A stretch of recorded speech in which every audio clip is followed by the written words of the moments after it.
अस्सलाम वालेकुम डॉक्टर्स। आज हम लोग डिस्कस करेंगे साइटोजेनिक डिसऑर्डर्स। साइटोजेनिक डिसऑर्डर्स का फर्स्ट पार्ट में मैंने न्यूमेरिकल एबनॉर्मेलिटीज़ के बारे में बताया कि हमारे पास ट्राइसोमी और मोनोसोमी कैसेज होती हैं, ठीक है, उनमें कौन कौन से इश्यूज़ होते हैं, ठीक है, वो सारी चीज़ें हमने डिस्कस कर ली। आज हम डिस्कस करेंगे स्ट्रक्चरल एबनॉर्मेलिटीज़। स्ट्रक्चर किस तरह की, एक क्रोमोसोम की कोई भी स्ट्रक्चर जो होती है वो किस तरह चेंज हो जाती है या उसमें कौन कौन सी एबनॉर्मेलिटीज़ हो सकती हैं और उनकी काजेज़ क्या हैं, ठीक है। फर्स्ट ऑफ ऑल है सिंपल ट्रांसलोकेशन। सिंपल ट्रांसलोकेशन का मतलब ये होता है कि कुछ जीन्स जो हैं वो एक क्रोमोसोम से दूसरे क्रोमोसोम्स पर अगर शिफ्ट हो जाएं तो इसको बोलते हैं सिंपल ट्रांसलोकेशन। लाइक एज मैं ये दो क्रोमोसोम बनाए हैं, लाइक एज मैं ये कह देता हूँ this is a 1 number chromosome, this is a 2 number chromosome, ठीक है। यहाँ से कुछ जीन्स जो है यहाँ पे ट्रांसफ़र हो जाएंगी तो ये हम कहेंगे सिंपल ट्रांसलोकेशन। मैं शो करवा देता हूँ। लाइक एज ये हमारे पास क्रोमोसोम नंबर 2 है।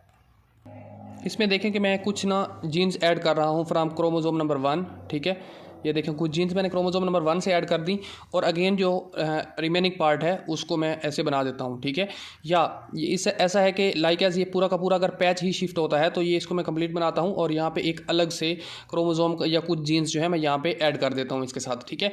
ये है सिंपल ट्रांसलोकेशन। मीन के एक क्रोमोसोम से कुछ जीन्स का दूसरी क्रोमोसोम पर ट्रांसफ़र हो जाना, this is a simple translocation, ठीक है। एक है हमारे पास रेसिप्रोकल ट्रांसलोकेशन। रेसिप्रोकल ट्रांसलोकेशन का मतलब ये होता है कि कुछ जीन्स का एक्सचेंज हो जाना। लाइक एज इस वाले क्रोमोसोम की कुछ जीन्स इस पे ट्रांसफ़र हो जाएं और इसकी कुछ जीन्स जो है वो वापस वाले फर्स्ट वाले क्रोमोसोम पे ट्रांसफ़र हो जाएं। लाइक एज मैंने यहाँ पे कुछ आपको दिखाने की ट्राई की है। ये देखें, मैं कहता हूँ कि this is a 1 number chromosome, this is a 2 number chromosome. अभी यहाँ पे ये जो मैंने पार्ट अलग किया है ये यहाँ पे इस पे ट्रांसफ़र हो जाएगा और इसका जो अलग पार्ट है वो यहाँ पे ट्रांसफ़र हो जाएगा। फॉर एग्जांपल मैं दिखाता हूँ कि ये देखें, ये मेरे पास एक जीन क्रोमोसोम है, ठीक है। इसका ये जो नीचे वाला पार्ट है इसको मैंने जो इधर की यहाँ से जीन यहाँ पे ट्रांसफ़र हुई है इनको मैं यहाँ पे शो कर रहा हूँ, ठीक है, रेड कलर में। देन हमारे पास जो सेकंड क्रोमोसोम है ये देखें, इस तरह क्रोमोसोम है एक, और इसके जो सेकंड पार्ट की सेकंड जीन्स हैं उनको मैं ये देखें यहाँ पे ब्लू शो कर रहा हूँ, ठीक है। ये होती है रेसिप्रोकल ट्रांसलोकेशन, ठीक है। रेसिप्रोकल ट्रांसलोकेशन में और भी काफ़ी सारी टाइप्स होती हैं या और भी काफ़ी सारे एबनॉर्मलिटीज़ हो सकती हैं।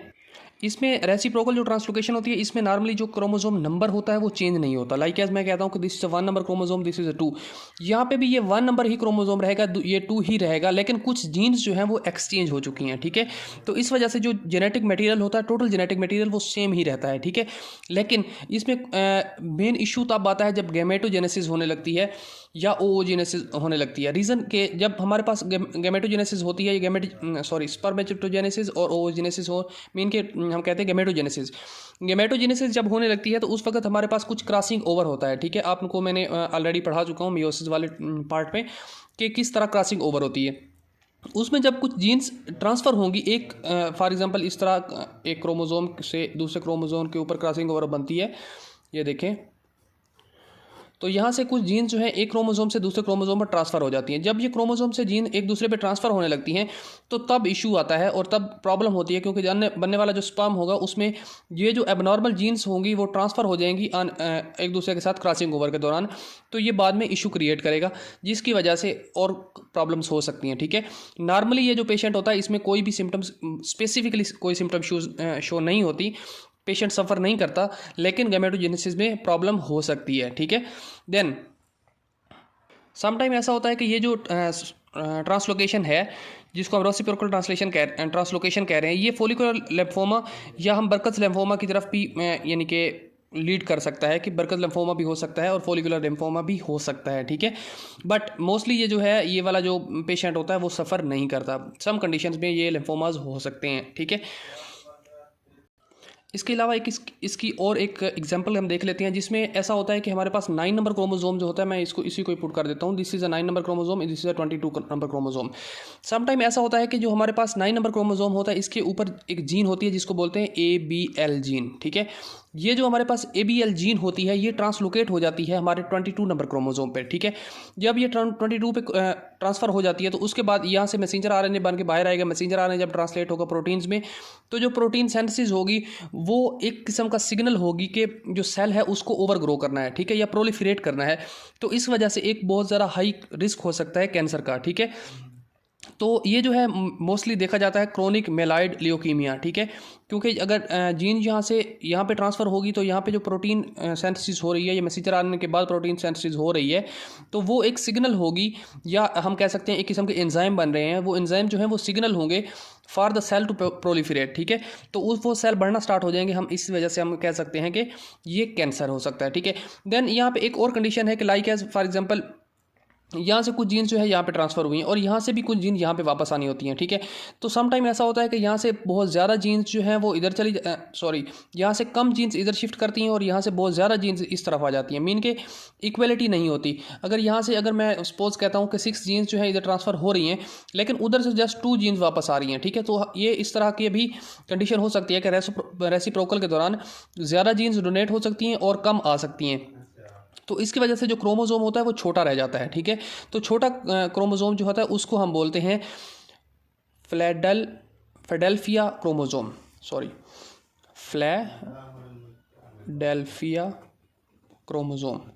ठीक है। फिलाडेल्फिया क्रोमोसोम क्या होता है, ये एक ऐसा शॉर्टर क्रोमोसोम होता है जो कि रेसिप्रोकल ट्रांसलोकेशन के दौरान ज़्यादा जीन्स को डोनेट कर देता है और कम जीन्स को रिसीव करता है, और इस वजह से इसकी स्ट्रक्चर जो है वो छोटी रह जाती है। इसको हम कहते हैं फिलाडेल्फिया क्रोमोसोम, ठीक है। देन हम मूव करते हैं रॉबर्टसोनियन ट्रांसलोकेशन के बारे में। इसके बारे में हल्का सा टच मैंने दिया था जब हम डाउन सिंड्रोम को पढ़ रहे थे और एडवर्ड सिंड्रोम को पढ़ रहे थे, उसमें मैंने हल्का सा टच बताया था कि ये रॉबर्टसोनियन ट्रांसलोकेशन क्या होती है। रॉबर्टसोनियन जो है, फर्स्ट ऑफ ऑल उसको समझने के लिए आपको ये 3 चीज़ क्रोमोसोम्स की टाइप्स का पता होना चाहिए। एक होता है एक्रोसेंट्रिक, एक होता है मेटासेंट्रिक और एक होता है सब मेटासेंट्रिक, ठीक है। जो मेटासेंट्रिक क्रोमोसोम होता है उसका जो सेंट्रोमेयर होता है वो सेंटर में होता है। जो सब मेटासेंट्रिक होता है उसका जो क्रोमोसोम होता है वो सेंटर के पास होता है। जो एक्रोसेंट्रिक क्रोमोसोम होता है उसका जो सेंट्रोमेयर होता है वो एक एंड के पास होता है, ठीक है। तो जिसकी वजह से ये जो हमारे रॉबर्टसोनियन ट्रांसलोकेशन होती है मोस्टली जो है एक्रोसेंट्रिक क्रोमोसोम पर होती है, ठीक है। 1/100,000 का चांस है, मीन के अगर 1000 क्रोमोसोम्स हैं तो उसमें से 1% या 1 क्रोमोसोम में ऐसा हो सकता है कि रॉबर्टसोनियन ट्रांसलोकेशन हो, ठीक है। तो रॉबर्टसोनियन ट्रांसलोकेशन होती क्या है, हम इसको डिस्कस करते हैं। यहाँ पे देखिए मैं 2 क्रोमोसोम जो हैं वो ड्रा कर देता हूँ। एक क्रोमोसोम ये मैंने ड्रा कर दिया, एक्रोसेंट्रिक ड्रा करने हैं, ठीक है। एक क्रोमोसोम ये मैंने ड्रा कर दिया और एक क्रोमोसोम ये मैंने ड्रा कर दिया, ठीक है। मैं कहता हूँ ये this is a 14 number chromosome और this is a 21 number chromosome, ठीक है। अभी क्या होगा, ट्रांसलोकेशन का मतलब ये होता है कि जो पार्ट है पूरा का पूरा एक पार्ट है वो क्रोमोसोम का दूसरे पे शिफ्ट हो जाना, इसको बोलते हैं रॉबर्टसोनियन ट्रांसलोकेशन। अगर मैं इस चीज़ को होल क्रोमोसोम पे बताऊं कि रॉबर्टसोनियन ट्रांसलोकेशन क्या होती है, तो इसका मतलब ये होता है कि ये देखें, ये एक क्रोमोसोम है और सेकंड क्रोमोसोम का पार्ट दूसरे क्रोमोसोम पे शिफ्ट हो जाएगा। यहाँ पे देखें, यहाँ पे एक क्रोमोसोम का पार्ट जो है वो दूसरे क्रोमोसोम पे शिफ्ट हो गया, लाइक इस क्रोमोसोम का दूसरा पार्ट यहाँ पे लग गया और इस क्रोमोसोम का यहाँ पे लग गया। मीन के पूरा का पूरा पी पार्ट या क्यू पार्ट जो है एक दूसरे के साथ ट्रांसलोकेट हो जाता है। होता ये भी रेसिप्रोकल ट्रांसलोकेशन ही है, लेकिन रेसिप्रोकल में क्या होता है कि फ्यू जीन्स जो है वो एक्सचेंज होती हैं, लेकिन रॉबर्टसोनियन जो है इसमें पूरा का पूरा एक पैच ही जो पैच है वो रेसिप्रोकल या ट्रांसलोकेट हो जाता है, ठीक है। अभी ये देखें 14 नंबर क्रोमोसोम है और 21 नंबर क्रोमोसोम है। इसमें क्या होगा कि पैच बनेंगे, लाइक यहाँ से ये ब्रेक करते हैं, ये वाला पार्ट जो है इसके साथ जुड़ जाएगा और ये वाला पार्ट जो है इसके साथ जुड़ जाएगा, ठीक है। तो एक तो क्रोमोसोम जो हमारे पास बनेगा वो बिल्कुल शॉर्टर होगा और सेकंड क्रोमोसोम जो हमारे पास बनेगा वो एक बिगर क्रोमोसोम और नॉर्मल क्रोमोसोम होगा, ठीक है। तो ये क्रोमोसोम जो है ये तो ठीक रह जाता है बॉडी में, लेकिन जब ये छोटा क्रोमोसोम होता है, क्योंकि जो most of the important genes होती हैं हमारे पास वो हमारे क्यू पार्ट पे होती हैं, ठीक है। This is a P part, जो सेंट्रोमेयर के ऊपर होता है उसको पी पार्ट कहते हैं और जो नीचे होता है उसको क्यू पार्ट कहते हैं। अगर जो मोस्टली जो हमारी इंपॉर्टेंट जीन्स होती हैं वो क्यू पार्ट पे होती हैं, तो क्यू पार्ट वाला पार्ट जो है, यानी कि मैं कहता हूँ कि this is a 21 number chromosome q part और this is a 14 number chromosome q part, ठीक है। और ये जो छोटा क्रोमोसोम है same as that, this is a 21 p और दिस इज़ अ 14 क्यू, ठीक है। तो इस तरह हमारे पास जो ये छोटा जो क्रोमोसोम होता है ये डीजनरेट हो जाता है सेल के अंदर। नॉर्मली जो है हमारे पास इस तरह का सीन भी कोई सिम्टम्स शो नहीं करता, लेकिन जब हमारे पास गैमेटोजेनेसिस होती है तो उस दौरान ये जो डीजनरेट हुआ क्रोमोसोम है, क्योंकि वहाँ पे तो इक्वली डिवाइड होना होता है मियोसिस के दौरान, तो मियोसिस के दौरान जो क्रोमोसोम होते हैं वो इक्वली डिवाइड नहीं होते और कुछ स्पर्म्स में कुछ इश्यूज़ हो सकते हैं, ठीक है। देन हम इसके लास्ट पार्ट की तरफ मूव करते हैं, वो है आइसोक्रोमोसोम्स। ठीक है, आइसोक्रोमोसोम में मैंने पहले भी एक वीडियो में शायद जिक्र किया था। वो ऐसा था कि ये जब हमारे पास क्रॉसिंग ओवर हो जाती है उसके बाद जो हमारे क्रोमोसोम होते हैं वो नॉर्मली वर्टिकली डिवाइड होते हैं ऐसे। ठीक है, सॉरी ये लाइन टेढ़ी हो गई थोड़ी। मीन कि एक क्रोमोसोम साइड पे चला जाएगा और दूसरा अलग साइड पे चला जाएगा। ठीक है, इन दोनों को इस तरह डिवाइड होते हैं। लेकिन सम टाइम कंडीशंस ऐसी होती हैं कि ये यहाँ से ऐसे डिवाइड हो जाते हैं। ठीक है, मीन कि ऊपर वाला पार्ट जो है पी पार्ट दोनों इकट्ठे हो जाते हैं और क्यू पार्ट दोनों इकट्ठे हो जाते हैं। ठीक है, तो ऐसा होगा कि ये जो पी पार्ट ऐसा क्रोमोसोम बनेगा और सेकंड वाला क्रोमोसोम जो है ये ऐसे बनेगा। ठीक है, तो क्या होगा कि मैं ये कहता हूँ कि this is a 21p plus 21p, this is a 21q plus 21q। एक यहाँ चीज़ मैं यहाँ पे और बता दूं कि रॉबर्टसोनियन और आइसोक्रोमोसोम में एक डिफरेंस है। डिफरेंस क्या है कि यहाँ पे जो क्रोमोसोम था लाइक एज ये 14 नंबर क्रोमोसोम है और ये 21 नंबर क्रोमोसोम है, तो यहाँ पे 14 का p आ रहा है और 21 का q आ रहा है। ठीक है, मीन के 14 और 21 कंबाइन हो गए हैं। लेकिन यहाँ पे ऐसी कंडीशन नहीं होती, सिर्फ और सिर्फ 21 ही क्रोमोसोम है जो कि गलत तरीके से कट डाउन हो गया है। तो इस वजह से यहाँ पे 21p और 21p ही बाइंड करेंगे और यहाँ पे 21q और 21q ही बाइंड करेंगे। ठीक है, तो इसको बोलते हैं आइसोक्रोमोसोम। ठीक है, इससे क्या होगा, इससे मेन इशू ये होगा कि जब हमारे पास क्रोमोसोम बनेगा उसके अंदर जो क्यू पार्ट है, लाइक मैं ये कह देता हूँ दोनों क्यू हैं 21 के, ये जो क्यू हैं इनको मैंने स्ट्रेट कर दिया है। तो ऐसा हो सकता है कि क्योंकि 21 का एक ही क्यू चाहिए होगा तो 21 का एक एक्स्ट्रा क्यू आ रहा है, तो सम टाइम ट्राइसोमी हो सकती है इसके अंदर। और आने वाली जो नेक्स्ट जनरेशन है उसमें मे बी अगर 21 नंबर क्रोमोसोम है तो मे बी डाउन सिंड्रोम हो जाए, क्योंकि ट्राइसोमी हो जाएगी 21 नंबर क्रोमोसोम के क्यू पार्ट की। ठीक है, सम टाइम नहीं होता। ठीक है, लेकिन जो आइसोक्रोम होते हैं, आइसोक्रोमोसोम्स होते हैं वो मोस्टली एक्स क्रोमोसोम्स होते हैं, कभी भी वाई क्रोमोसोम नहीं होते। हो सकते हैं बट मोस्टली जो है आइसोक्रोमोसोम्स होते हैं। ठीक है, तो ये थी कुछ स्ट्रक्चरल एब्नॉर्मलिटीज़। हम इसको क्विक रिव्यू करते हैं कि हमने क्या पढ़ा। हमने पढ़ा कि साइटोजेनिक डिसऑर्डर्स को 2 टाइप में डिवाइड किया जाता है, न्यूमेरिकल एब्नॉर्मलिटी और स्ट्रक्चरल एब्नॉर्मलिटीज़ में। न्यूमेरिकल हमने लास्ट वीडियो में डिस्कस किया था, स्ट्रक्चरल एब्नॉर्मलिटीज़ हमने आज डिस्कस किया।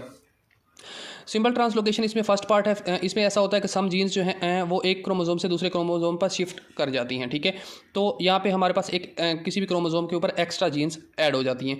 देन हमारे पास है रेसिप्रोकल ट्रांसलोकेशन। इसमें क्या होता है कि एक क्रोमोसोम से कुछ जीन्स डोनेट की जाती हैं और कुछ जीन्स सेकंड क्रोमोसोम जिस पे डोनेट की जाती हैं उससे रिसीव की जाती हैं, मीन के एक्सचेंज हो जाती हैं कुछ जीन्स। ठीक है, देन हम लोगों ने पढ़ा कि एक्रोसेंट्रिक क्या होता है, मेटासेंट्रिक क्या होता है और सब मेटासेंट्रिक क्या होता है। ठीक है, देन मैंने बताया कि रॉबर्टसोनियन क्या होता है। रॉबर्टसोनियन में ऐसा होता है कि कोई भी एक क्यू पार्ट या कोई एक पी पार्ट जो है वो एक दूसरे के साथ एक्सचेंज कर जाते हैं अलग अलग क्रोमोसोम्स के साथ। ठीक है, अगर एक ही क्रोमोसोम्स के साथ एक्सचेंज करें तो आइसोक्रोमोसोम है और अलग अलग क्रोमोसोम हो तो वो है रॉबर्टसोनियन ट्रांसलोकेशन। ठीक है, ये चीज़ें हमने आज के दिन में डिस्कस की हैं। ठीक है, तो इसके अलावा मैंने बताया कि फ्लैट डेल्फा क्रोमोसोम क्या होता है, वो एक एबनॉर्मल क्रोमोसोम होता है जो कि अपनी ज़्यादा जीन्स को डोनेट कर देता है और थोड़ी जीन्स को रिसीव करता है। ठीक है, तो ये थी हमारी आज की डिस्कशन। ठीक है, इसके बारे में आपका कोई भी क्वेश्चन है तो आप कमेंट बॉक्स में पुट कर दें। I will respond you as soon as possible. Thank you doctors, अल्लाह हाफिज़।